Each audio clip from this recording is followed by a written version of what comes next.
Sir. শোনা যাচ্ছে আমার কথা? শুনতে পাচ্ছিস তো? হ্যাঁ স্যার। স্ক্রিন দেখতে পাচ্ছিস সবাই? স্ক্রিন দেখা যাচ্ছে তো? হ্যাঁ স্যার। হ্যাঁ দেখা যাচ্ছে। ওকে।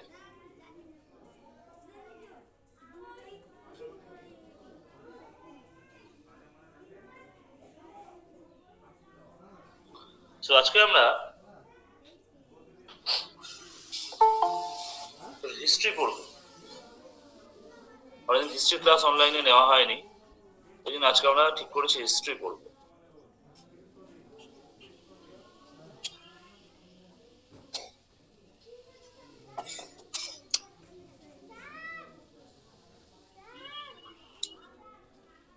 So the chapter name is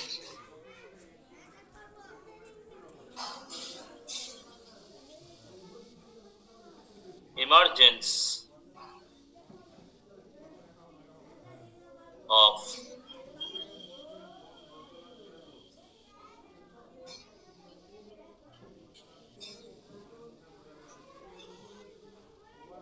Nationalism in India.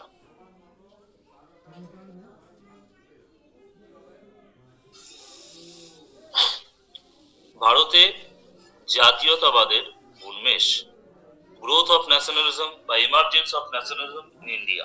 অর্থাৎ ভারতীয়রা কি করে তাদের জাতীয়তা বোধে উদ্বুদ্ধ হয়ে গেল, সেই গল্পটা একটু ভালো করে জানতে হবে।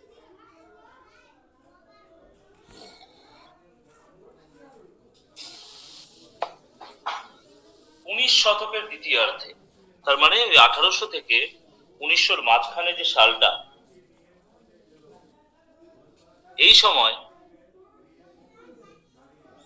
এই সময়কার মূল বৈশিষ্ট্য হচ্ছে ভারতের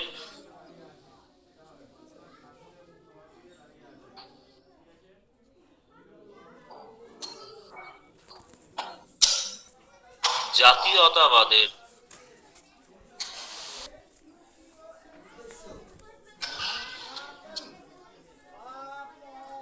উন্মেষ।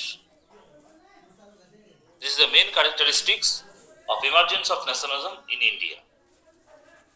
তাহলে এই ভারতের জাতীয়তাবাদের উন্মেষের পেছনে মূল কারণটা কি? প্রধান কারণ হচ্ছে ব্রিটিশ শাসনের সাম্রাজ্যবাদী চরিত্র, তাদের শোষণের পদ্ধতি এবং কয়েকটা সামাজিক এবং অর্থনৈতিক কারণের জন্যই অ্যাকচুয়ালি ভারতের জাতীয়তাবাদের উন্মেষ হয়েছিল।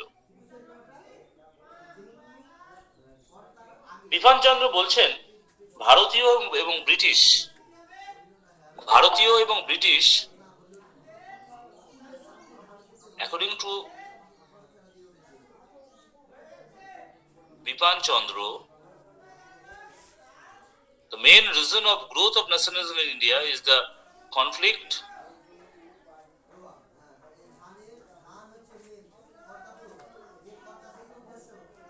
of interest between India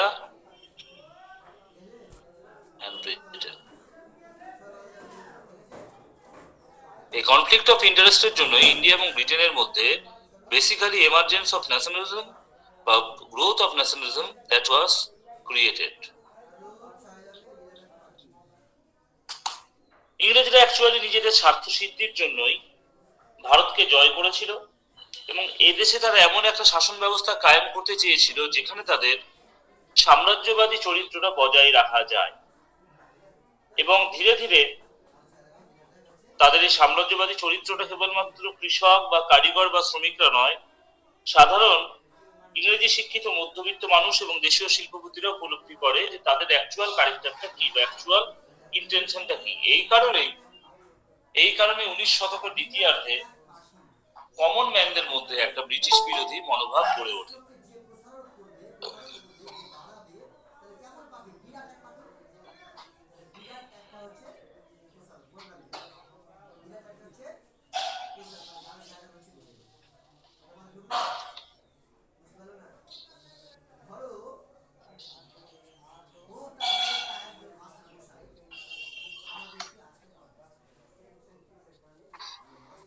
তাহলে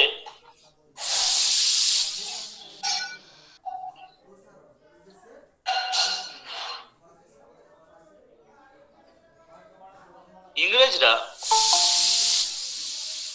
ভারতীয়দের প্রতি তারা উন্নত জাতি এই একটা ধারণা তারা পোষণ করতেন। তাহলে প্রথম কারণ হচ্ছে জাতিগত বিদ্বেষ। এখান থেকে কিছু কিছু ইনস্ট্যান্সের রেফারেন্স আমরা দেব।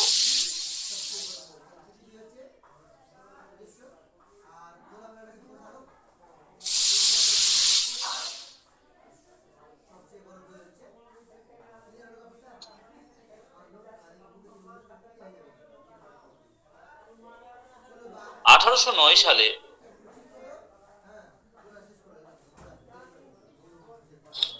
রাজা রামমোহন রায় তিনি এক ইংরেজ সাহেবের সামনে পালকি চড়েছিলেন। পালকি, এই কারণে তাকে অপমান করা হয়েছিল। রাজা রামমোহন রায়ের মতো মানুষকে যদি অপমানিত হতে হয় তাহলে কমন ম্যানদের কি অবস্থা সেটা সহজেই অনুমেয়।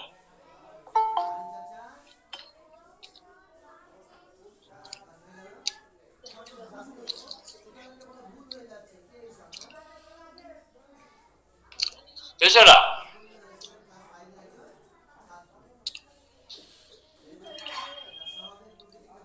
বঙ্কিম চ্যাটার্জি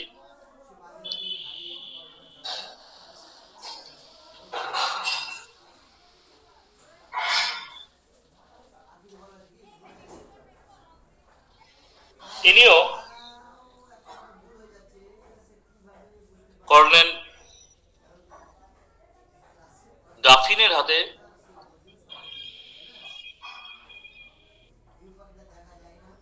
আহত হন।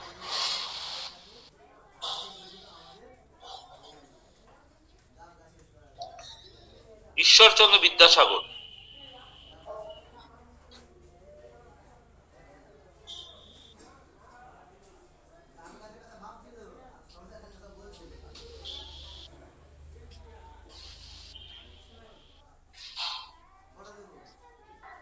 যেহেতু তিনি হাবাই চটি পড়তেন এই কারণে he was not allowed two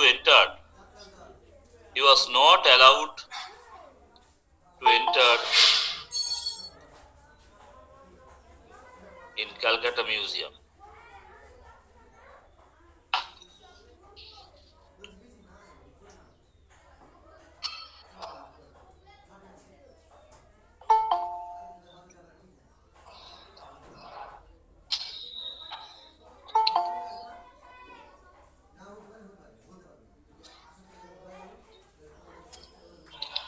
first point হচ্ছে জাতিগত বিদ্বেষ।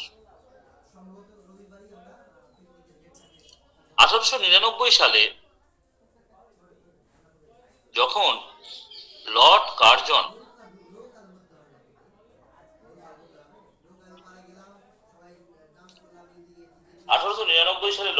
যখন বড়লাট হয়ে ভারতে আসেন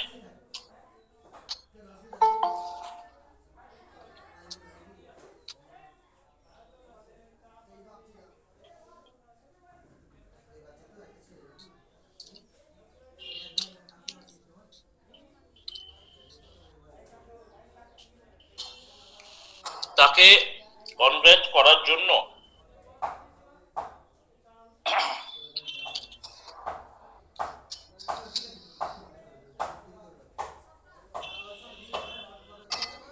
ভারত সভা এর পক্ষ থেকে একটা প্রতিনিধি দল রাজভবনে যায়। ঠিক আছে,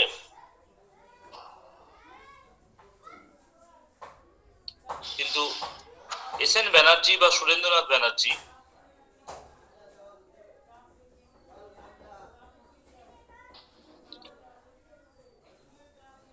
এর স্বনির্ণ বা জামাই যোগেশ চন্দ্র চৌধুরী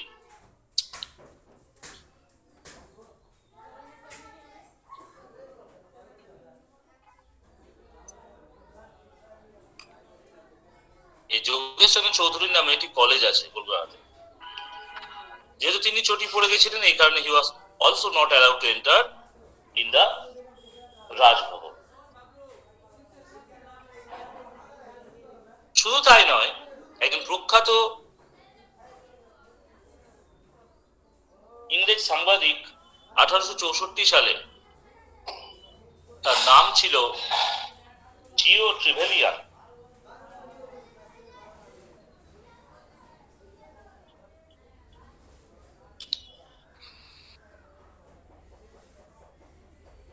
তিনি বলেছেন যে কেবলমাত্র আদালতে ইংরেজদের দেওয়া সাক্ষ্যকেই গুরুত্ব দেওয়া হয়। অনেক হিন্দু, অনেক ভারতীয় বিপরীত সাক্ষী দিলেও আদালত কোনো গুরুত্ব দেয় না। একজন বিবেচনাহীন লোভী ইংরেজের পক্ষে কতদূর ভয়ঙ্কর হওয়ার সুযোগ এই বিচার ব্যবস্থা করে দিয়েছে। অর্থাৎ কেবলমাত্র ভারতীয়রা নয়, যারা যারা আধুনিক মনস্ক, তারাও কিন্তু ব্রিটিশদের এই সাম্রাজ্যবাদী বা দমন মূলক যে নীতি, তার সমালোচনা করে এসেছে।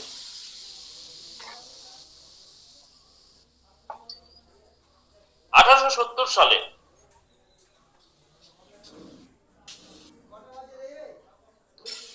1870 সালে ভারতের তৎকালীন গভর্নর জেনারেল লর্ড মেয়ো, তিনি পাঞ্জাবের গভর্নর জেনারেলকে চিঠি লিখছেন, লেফটেন্যান্ট গভর্নরকে চিঠি লিখছেন। চিঠির বয়ানটা হচ্ছে এরকম: আপনার অধীনস্থ কর্মচারীদের আপনার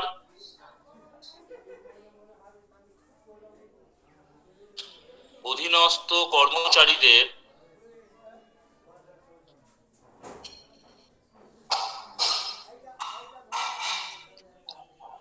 এই শিক্ষাই দেবেন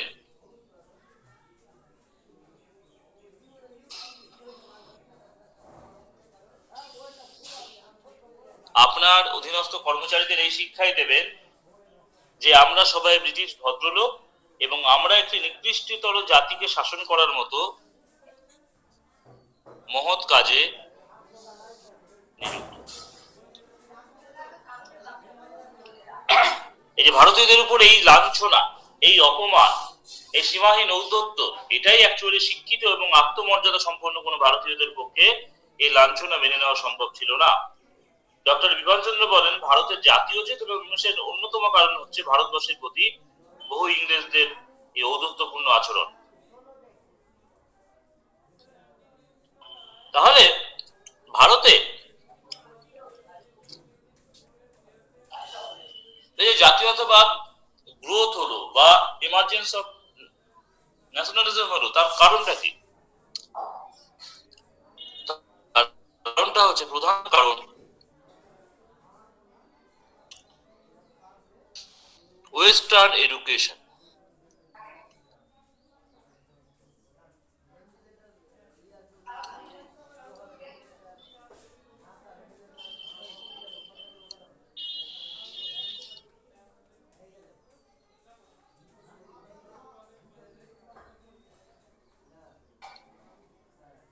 ওয়েস্টার্ন এডুকেশন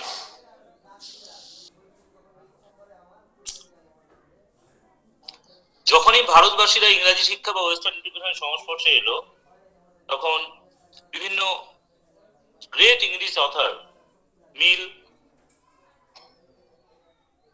লক, বার্ক,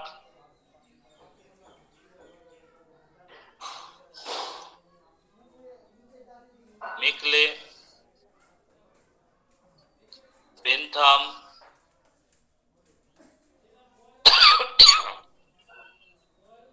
এই বিখ্যাত ইংরেজ দার্শনিকদের রচনার মাধ্যমে ভারতবাসীরা ইউরোপীয় সমাজের জাতীয়তাবাদ, স্বাধীনতা, সাম্য, গণতন্ত্র, সমাজতন্ত্র এগুলো সম্বন্ধে জানতে পারল।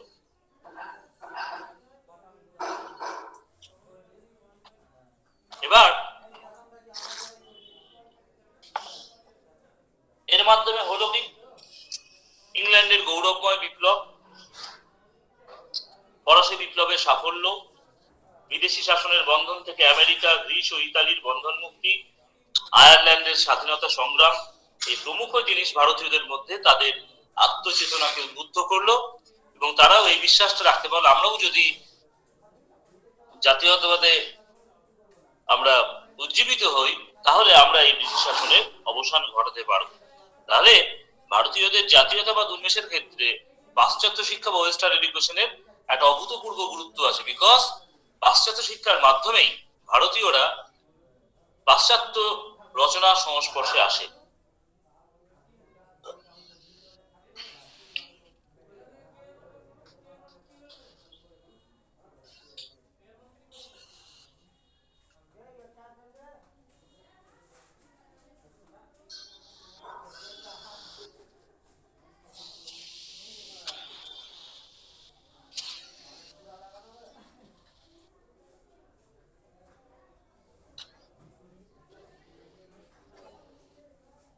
এখন সমস্যা হচ্ছে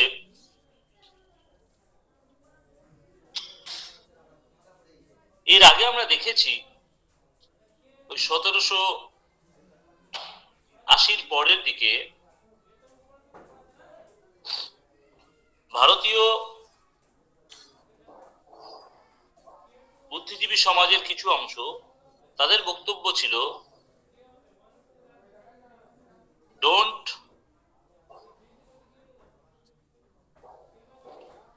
ফলো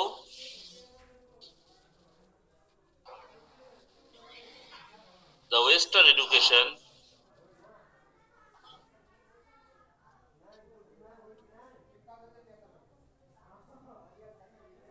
like blind। কেন? তার কারণ হচ্ছে যে ভারতীয়দের যে সুমহান ঐতিহ্য, ভারতীয়দের সংস্কৃতি, কৃষ্টি, এই সম্বন্ধে জানতে গেলে ভারতকে প্রাচ্যের শিক্ষায়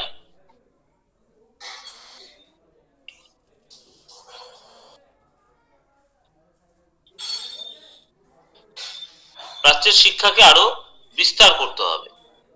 এই উদ্দেশ্যে 1784 সালে Warren Hastings Asiatic society form করেন।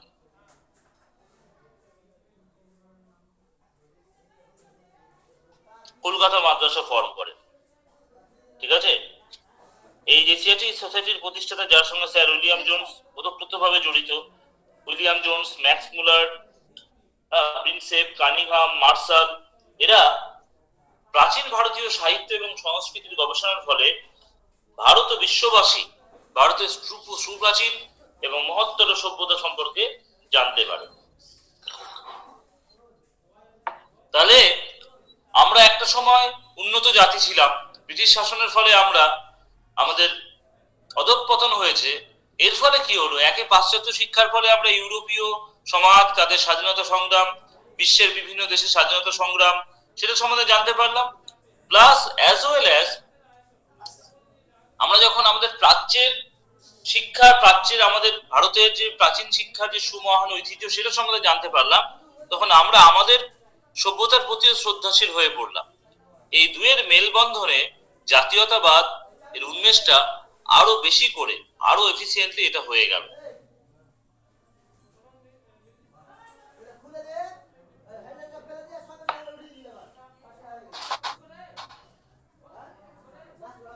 এবার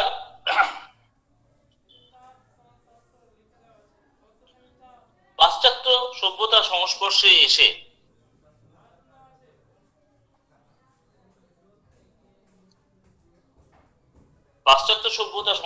এসে বিশেষ করে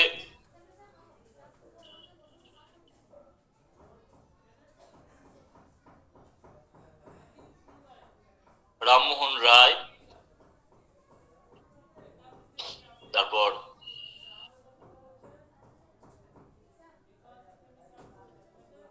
ইয়ং বেঙ্গল সোসাইটি,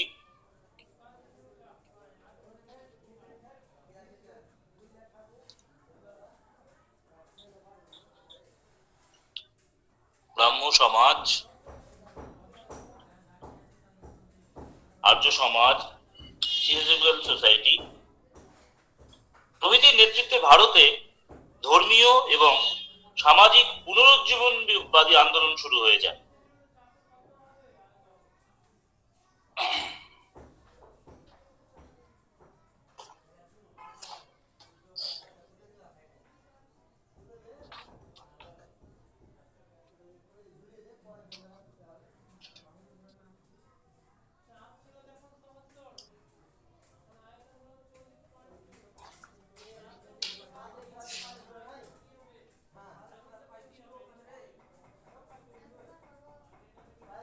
তাহলে আমরা দেখলাম যে ইংরেজি শিক্ষার মাধ্যমে কি করে ভারতে পাশ্চাত্য শিক্ষার বিস্তার হলো।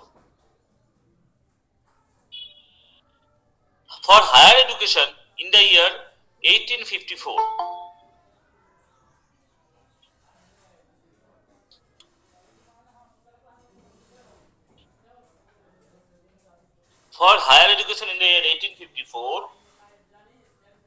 ইংল্যান্ডে বোর্ড অফ কন্ট্রোলের সভাপতি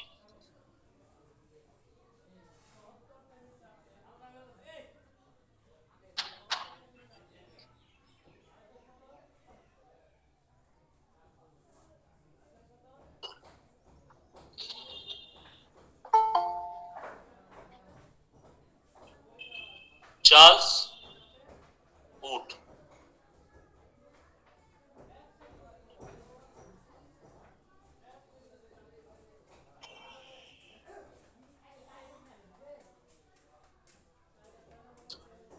বোর্ড অফ কন্ট্রোলের প্রেসিডেন্ট চার্লস উড, তিনি যে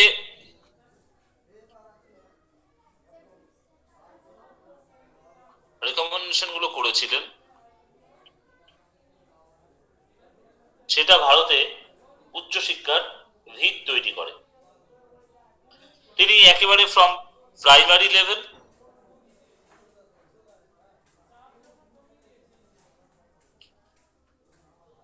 থেকে ইউনিভার্সিটি লেভেল পর্যন্ত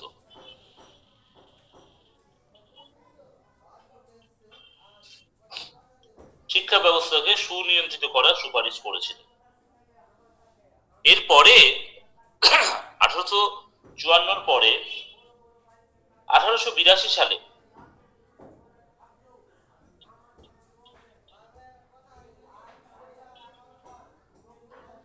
স্যার উইলিয়াম হান্টার নামক স্যার স্যার এটাই উডস ডিসপ্যাচ নামে পরিচিত। একদম স্যার উইলিয়াম হান্টার এর নেতৃত্বে একটা কমিশন তৈরি হয় যেটাকে হান্টার কমিশন বলা হয়।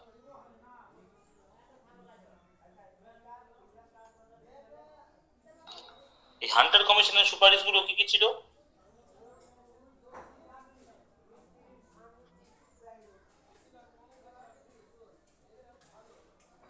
নাম্বার 1,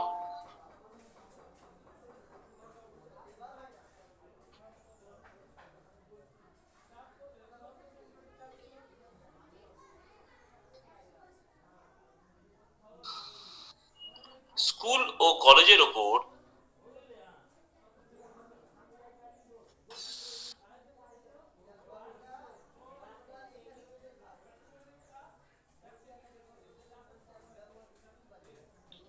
সরাসরি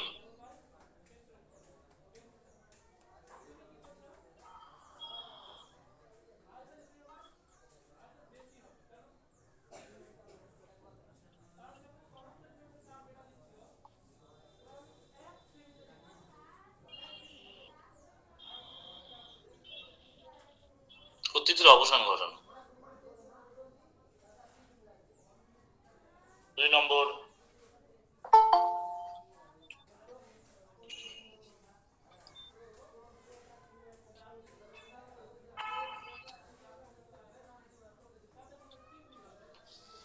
বিদ্যালয় এবং কলেজগুলিতে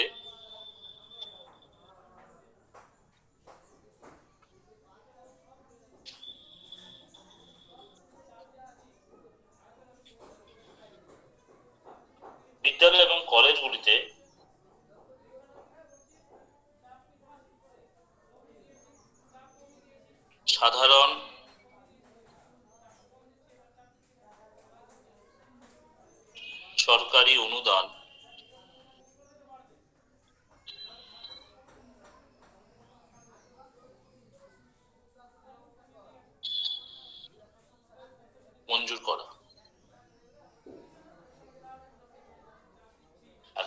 হচ্ছে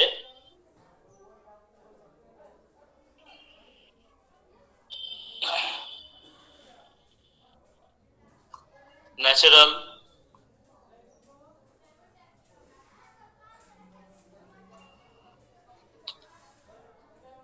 অ্যান্ড রিলিজিয়াস স্টাডি, এটাকে ইনক্লুড করা। আর 4 নম্বর হচ্ছে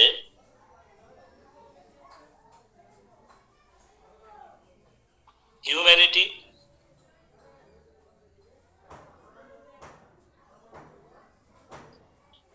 অ্যান্ড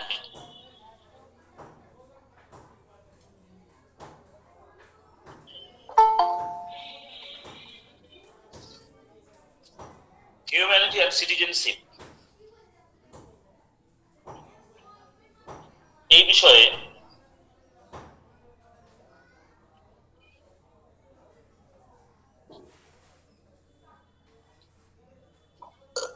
কলেজগুলোতে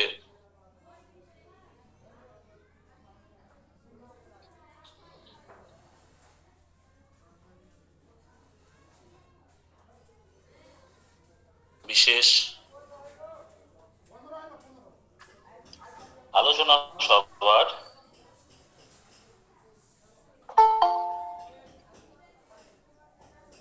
কর্মসূচি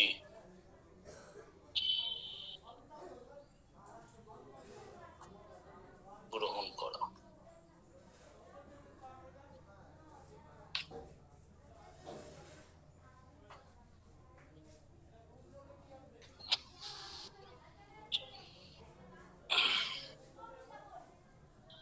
প্রাইমারি এবং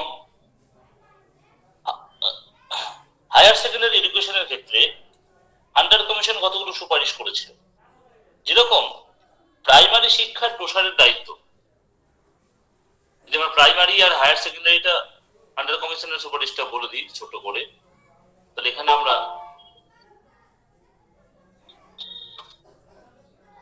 ফর প্রাইমারির ক্ষেত্রে হান্টার কমিশন কি সুপারিশ করেছিল? বলেছিল primary plus higher secondary,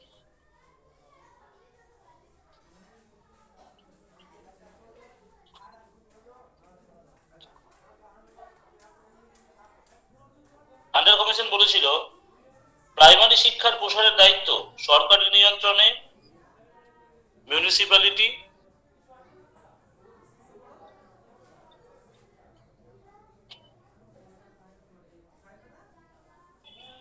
and district board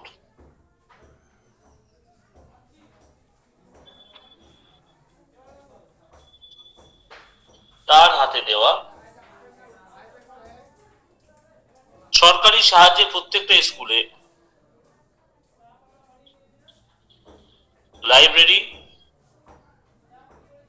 বা পাঠাগার গঠন করা এবং মেধাবী ছাত্রদের জন্য স্কলারশিপ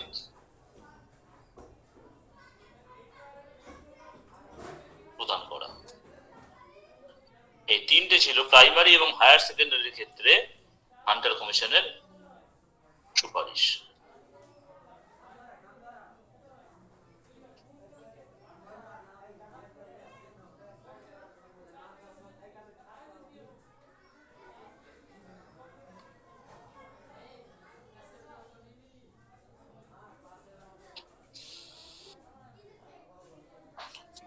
এরপর আমরা চলে আসবো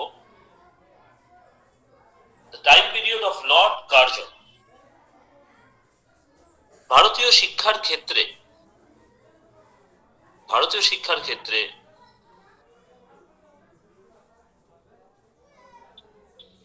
লর্ড কার্জনের শাসনভার এটি উল্লেখযোগ্য অধ্যায় গ্রহণ করেছে। লর্ড কার্জন কি করেছিলেন অ্যাকচুয়ালি?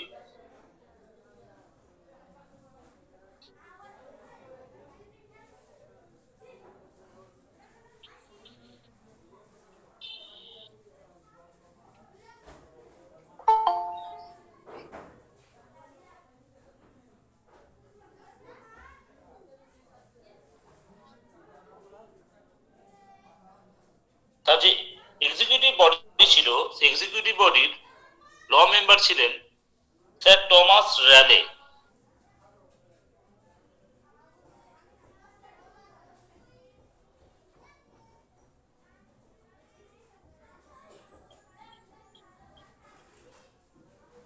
ইনার নেতৃত্বে বা ইনার সভাপতিত্বে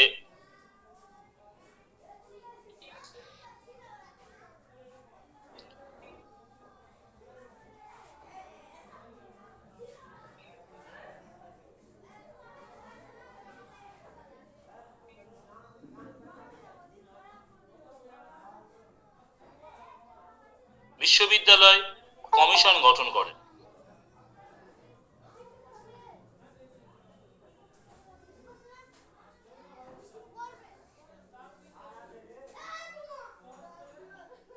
এর উদ্দেশ্য কি ছিল? ভারতীয় যে বিশ্ববিদ্যালয়গুলো ছিল তাদের সংগঠন এবং শিক্ষার মান উন্নয়ন করা, এবং এই ব্যাপারেই এই কমিশন লর্ড কার্জনকে একটা রিপোর্ট তৈরি করে রিপোর্ট পেশ করে। এই যে বিশ্ববিদ্যালয় কমিশন, এই কমিশনে দুজন ভারতীয় মেম্বার ছিলেন। একজন ছিলেন সৈয়দ হোসেন,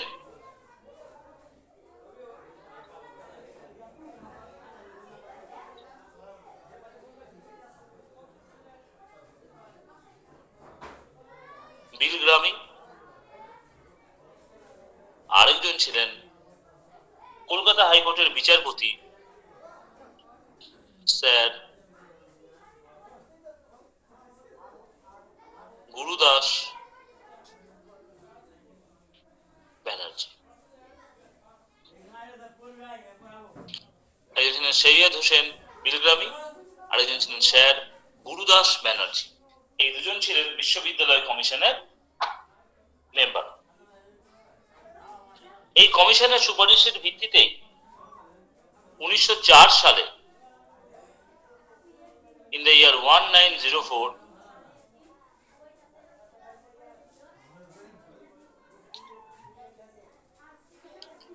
ইউনিভার্সিটিজ অ্যাক্ট, বিশ্ববিদ্যালয় আইন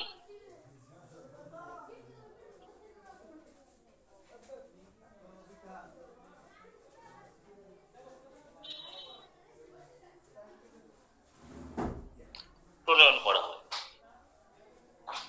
এই নতুন আইন অনুসারে ভারতের শিক্ষা প্রতিষ্ঠানগুলোর উপর সরকারি নিয়ন্ত্রণ আরো কঠোর করা হয়। বিশ্ববিদ্যালয়গুলিতে সেনেট এবং সিন্ডিকেটের সদস্য সংখ্যা কমিয়ে দেওয়া হয় এবং সেনেটের সরকারের মনোনীত সদস্যের সংখ্যা বাড়িয়ে দেওয়া হয়। স্যার আশুতোষ মুখার্জি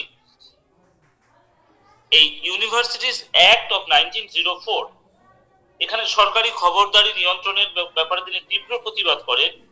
যদিও এই আইনের সাহায্যেই তিনি কলকাতা বিশ্ববিদ্যালয়ের বিভিন্ন বিষয়ে আর্টস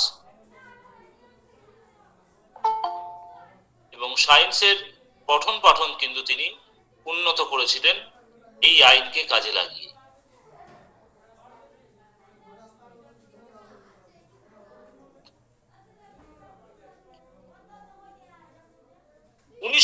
খ্রিস্টাব্দের পরে, আফটার 1904, ভারতে উচ্চশিক্ষার প্রসার ক্রমেই বেড়ে যায়। উচ্চশিক্ষার উন্নয়নের জন্য 1917 খ্রিস্টাব্দে Michael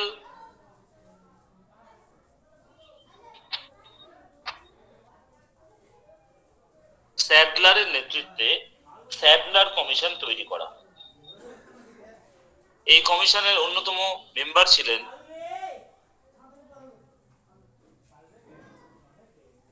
sir Ashutosh Mukherjee.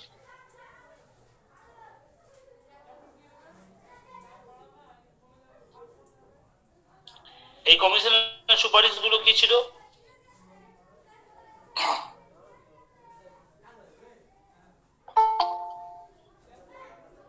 School education আর কলেজ এডুকেশন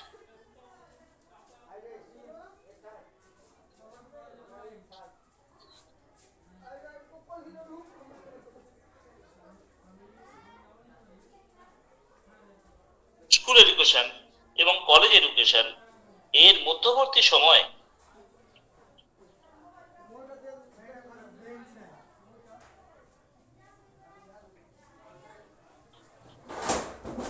years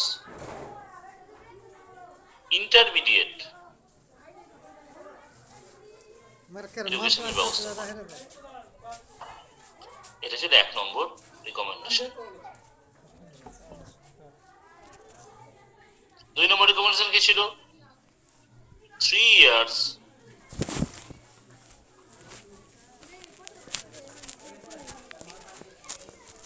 অনার্স এর পাঠ্যক্রম চালু করা।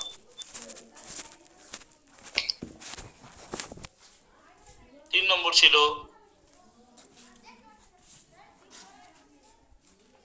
রেসিডেন্সিয়াল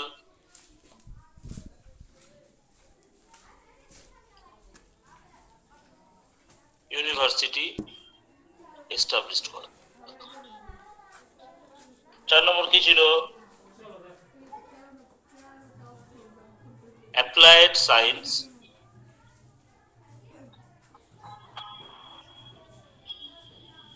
and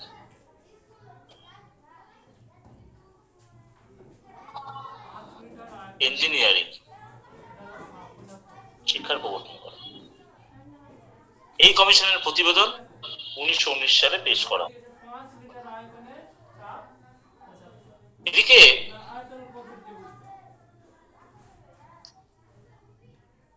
উনিশশো সালে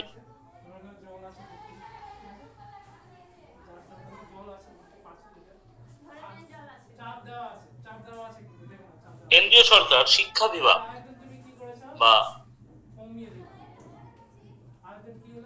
department of education department of education শিক্ষা বিভাগ was established.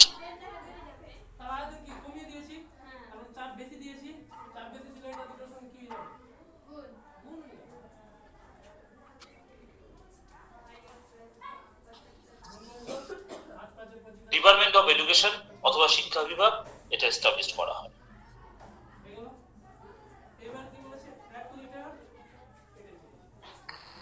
1916 সালে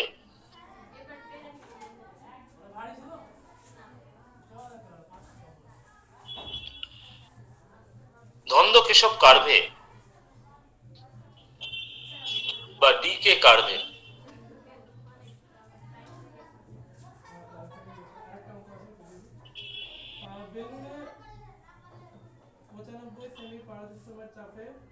পুনাতে প্রথম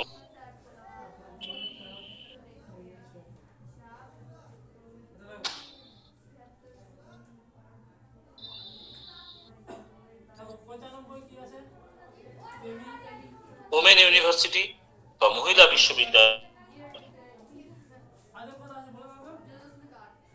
প্রতিষ্ঠা। 1919 সালে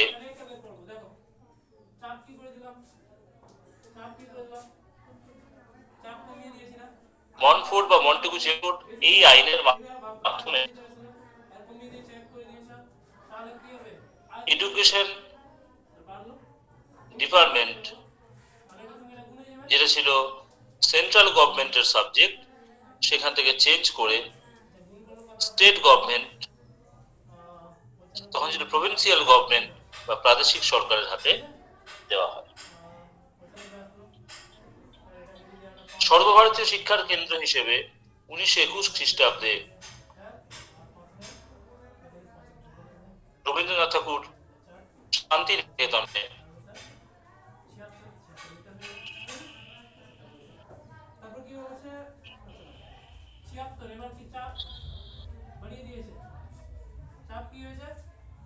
বিশ্ব ভারতী এস্টাবলিশড করে। এই বিশ্ববিদ্যালয়ের অন্যতম বৈশিষ্ট্য ছিল প্রাচীন এবং নবীনের এবং প্রাচ্য এবং মহান সমন্বয়। ইতিমধ্যে পাটনা, আলিগড়, বারাণসী, আগ্রা, দিল্লি, হায়দ্রাবাদ, রেগুন বিশ্ববিদ্যালয়ের প্রতিষ্ঠা হয়।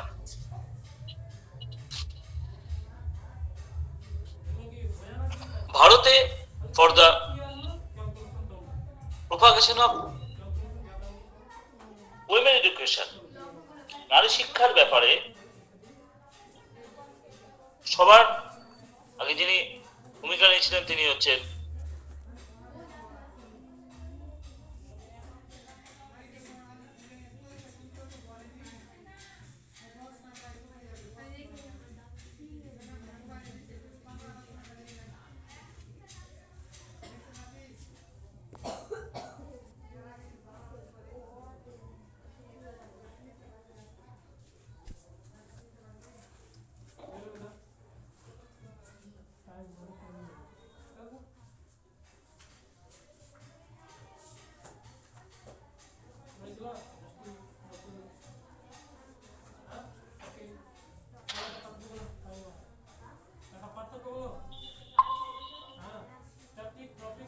তো দেখতে পাচ্ছিস তো বোর্ড? হ্যাঁ স্যার দেখা যাচ্ছে স্যার। ওকে। তো ভারতে নারী শিক্ষার বিস্তারের ক্ষেত্রে যিনি সব থেকে অগ্রগণ্য ভূমিকা নিয়েছিলেন তিনি হচ্ছেন রাজা রামমোহন রায়।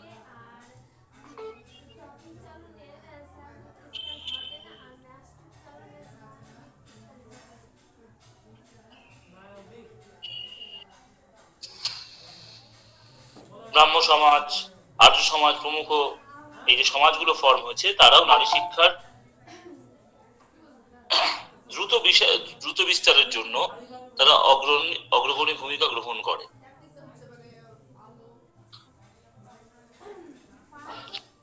নারী শিক্ষার ক্ষেত্রে প্রার্থনা সমাজ এবং ডেকান এডুকেশন সোসাইটি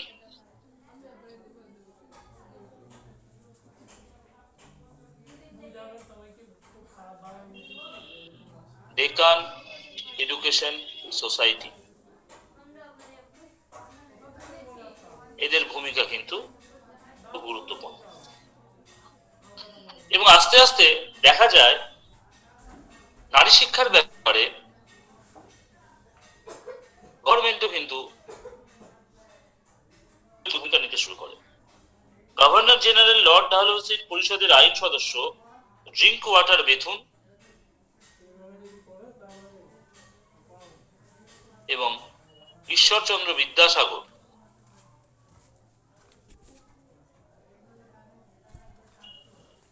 এই দুজনের প্রচেষ্টায় কলকাতায় বেথুন বালিকা বিদ্যালয়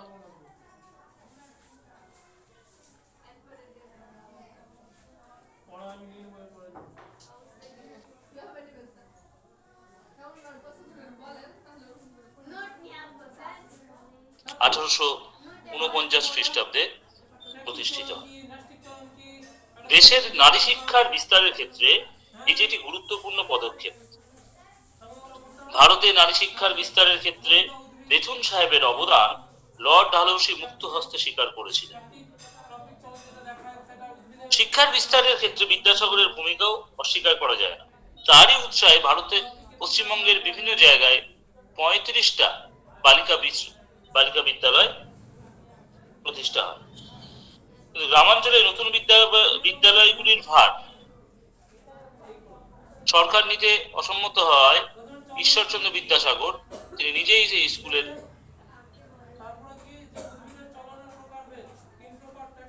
ব্যয়ভারগুলো বহন করেন।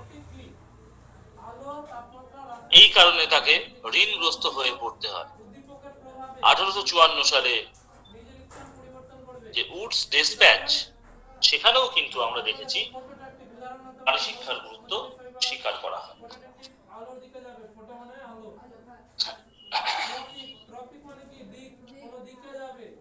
চার্লস উডের সুপারিশটা আমাদের ভালো করে পড়তে হবে। এই চার্লস উডের সুপারিশে ভারতে একাধিক বিশ্ববিদ্যালয়ের প্রতিষ্ঠা হয়েছিল, কিন্তু কারিগরি এবং প্রযুক্তিবিদ্যার পঠন পাঠনের কোনো ব্যবস্থা ছিল না। এই কারণে 1839 সালে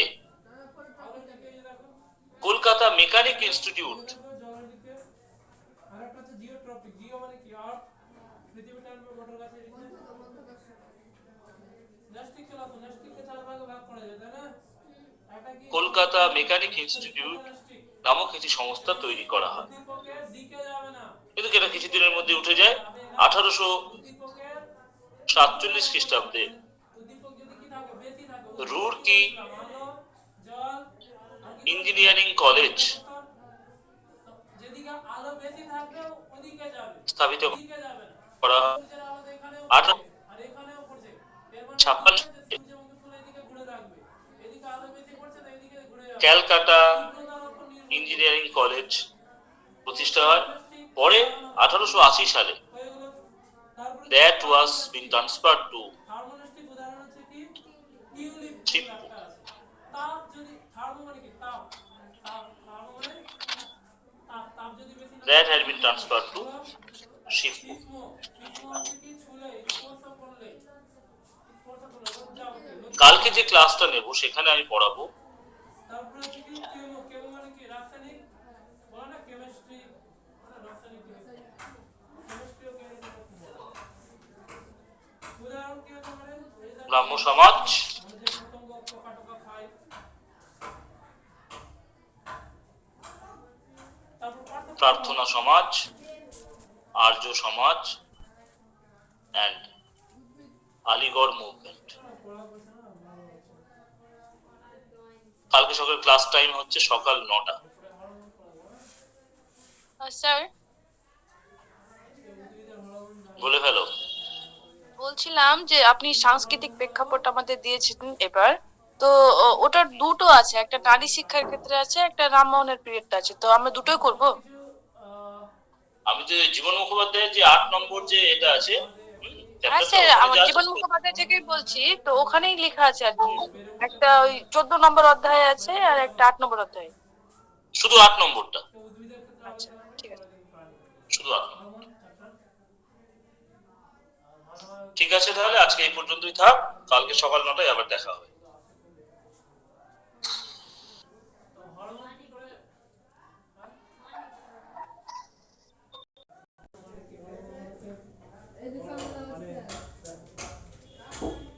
এটা হচ্ছে এক ধরনের রাসায়নিক একটা উত্তেজক পদার্থ, যেটার কারণে আমরা বেড়ে উঠি, আমরা খুব লম্বা হয়ে যায়। ফর এক্সাম্পল আমি বলে দিচ্ছি এখন, আগে উদ্ভিদের ক্ষেত্রে বলি, তারপর প্রাণীর ক্ষেত্রে যাবো। উদ্ভিদের দেহে যেগুলো হরমোন থাকে, ভেতরে হরমোন থাকে, সূর্যের আলো যখন পড়ে উদ্ভিদের দেহে এখানে কি হয়?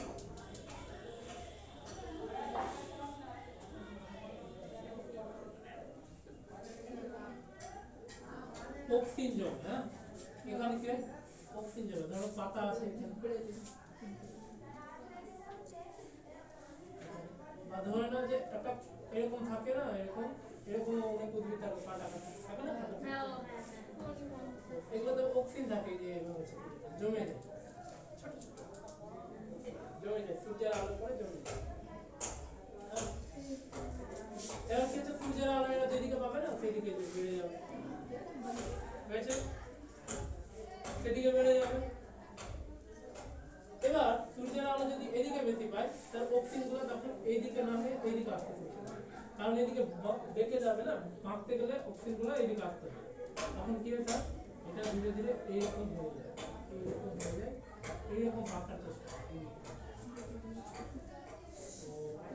অক্সিজেন এসব হরমোন, এসব পাতা আর একটা মূলে পাওয়া যায়, পাতা আর একটা, এগুলো প্রভাবে হয়।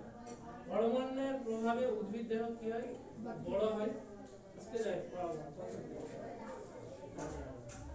বড় হবে। এবার কিছু উদ্ভিদ, কিছু হরমোন আছে যেগুলো বাড়তে দিবে না, আমি তোমাকে বলছি, যেটা এটা উদ্ভিদ আছে, অক্সিজেন তৈরি হচ্ছে, চলে যাচ্ছে, লম্বা হবে, তো চলে যাবে না, তো বাধা দেওয়ার জন্য কেউ না কেউ তো থাকতে হবে। আম পাকে না, এরকম এরকম আম পাকে না, হরমোনের, উদ্ভিদের হরমোনের প্রভাবই থাকে। পরপরটা আর যদি আম না পাকে কিনে এখানে আম পাকা মানে কি ওটা থামছে গাছটাকে আগে যাস না ওখানে থেমে নিচ্ছে তাহলে ও চলে যাবে লম্বা হয়ে আরো কিছু আছে একটা একটা করে প্রবেশ দেখো অক্সিন যেটা দেখতে আছে এটা উদ্ভিদ দেহকে এই যে লম্বা করছে দেখো দেখতে পাচ্ছ ওই যে ছবিতে উপরে ওখানে কি হচ্ছে অ্যাকচুয়ালি এটা আছে কিনা এখানে অক্সিজেন তৈরি হচ্ছে আর চলে যাচ্ছে চলে এবার তুমি একবার কি করবা সূর্যের আলোর দিকে যাবে এবার তুমি এটাকে ঢেকে দাও দেখো সূর্যের আলো যদি এদিকে পড়ে এইদিকে বেঁকে যাবে আমি তোমাকে এবার বলছি দেখো এই বাঁকবে না বাঁকার কারণ যখন বাড়বে এখানে আছে না সামনের যেটা কি বলে এটাকে আগালে না কি বলে এটাকে কেটে দিলা কোনো কিছু দিয়ে ঢেকে দিবা সূর্যের আলো পাবে না এখানে অক্সিজেন তৈরি হবে না গাছটা লম্বা হবে।